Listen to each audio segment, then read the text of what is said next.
Assalamualaikum warahmatullahi wabarakatuh. Puji syukur kita panjatkan kepada kehadirat Allah Subhanahu wa Ta'ala, karena atas rahmat dan hidayahnya kita masih diberi kesempatan untuk menuntut ilmu. Sholawat serta salam semoga selalu tercurah kepada Nabi Muhammad SAW. Nah, teman-teman, pada kali ini saya akan memaparkan mengenai tauhid sebagai prinsip ilmu pengetahuan. Nah, di mana tauhid tidak hanya menjadi dasar keimanan, tetapi juga menjadi landasan dalam cara kita memahami, mengembangkan, dan menggunakan ilmu pengetahuan. Kalau kita lihat kondisi saat ini, ilmu pengetahuan dan teknologi itu sangat berkembang sangat pesat, di mana kita punya internet, media sosial, kecerdasan buatan, dan teknologi modern lainnya. Nah, di samping itu ada ironisnya, kemajuan ini tidak selalu diiringi dengan perbaikan moral. Kita justru menghadapi salah satunya itu penyalahgunaan teknologi, kerusakan lingkungan, kemudian krisis nilai dan spiritualitas.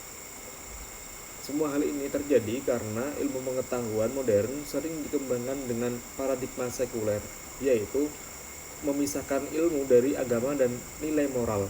Nah, dalam Islam sendiri, kondisi ini menjadi masalah karena ilmu seharusnya tidak berdiri sendiri tanpa iman. Nah, oleh karena itu, di sini saya akan membahas pentingnya tauhid sebagai prinsip dasar ilmu pengetahuan. Supaya apa? Ya, supaya ilmu itu tetap berada pada arah yang benar dan membawa kemaslahatan. Nah, di sini saya juga membawa pembahasan inti. Yang pertama, kedudukan ilmu tauhid sebagai dasar epistemologis.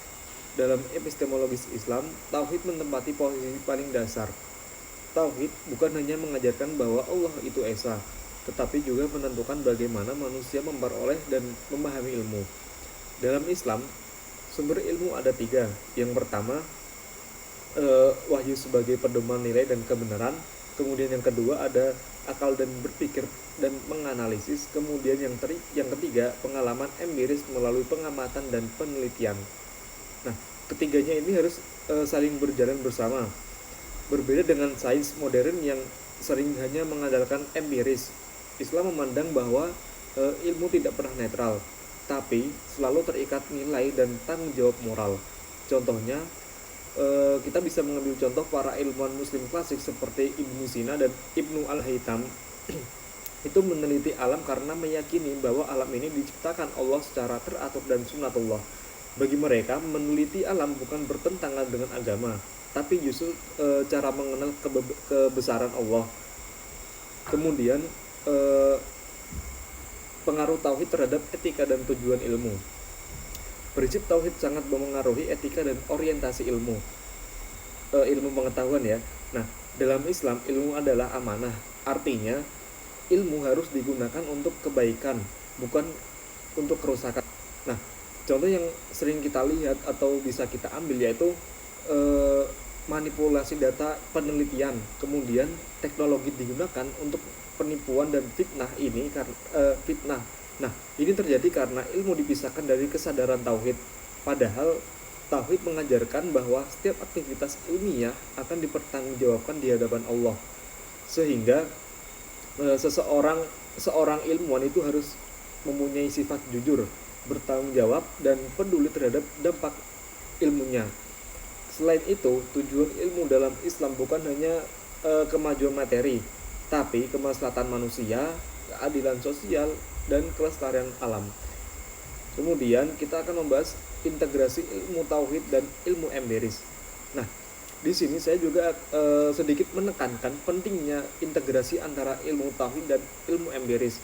Ilmu empiris itu ilmu yang dasarnya dari pengalaman nyata dan bukti langsung, bukan cuman kata orang atau sekedar logika di kepala. Nah, Islam tidak mengenal pemisahan antara ilmu agama dan ilmu umum. Semua ilmu berasal dari Allah dan harus saling melengkapi. Ilmu tauhid memberi arah dan nilai, sedangkan ilmu empiris memberi data dan metode. Nah, kita bisa mengambil contoh dalam teknologi itu harus punya kemajuan harus mempertimbangkan dampak kemanusiaan. Kemudian dalam kesehatan, pengobatan tidak hanya teknis tapi juga etis. Kemudian dalam pendidikan, kita bisa mengambil contoh bukan hanya mencetak orang pintar tapi juga berakhlak. Nah, dengan integrasi ini ilmu menjadi holistik dan tidak sekuler, serta tetap berpihak pada kemaslahatan umat manusia. Nah, dari semua yang saya sudah paparkan tadi, itu bisa kita simpulkan atau bisa dapat disimpulkan bahwa kemajuan ilmu tanpa tauhid itu sangat berisiko menimbulkan kerusakan. Sedangkan ilmu yang berlandaskan tauhid akan membawa keberkahan dan kemaslahatan. Nah, mungkin cukup yang bisa saya paparkan ya, teman-teman. Wabillahi taufiq wal hidayah wal afu minkum. Wassalamualaikum warahmatullahi wabarakatuh.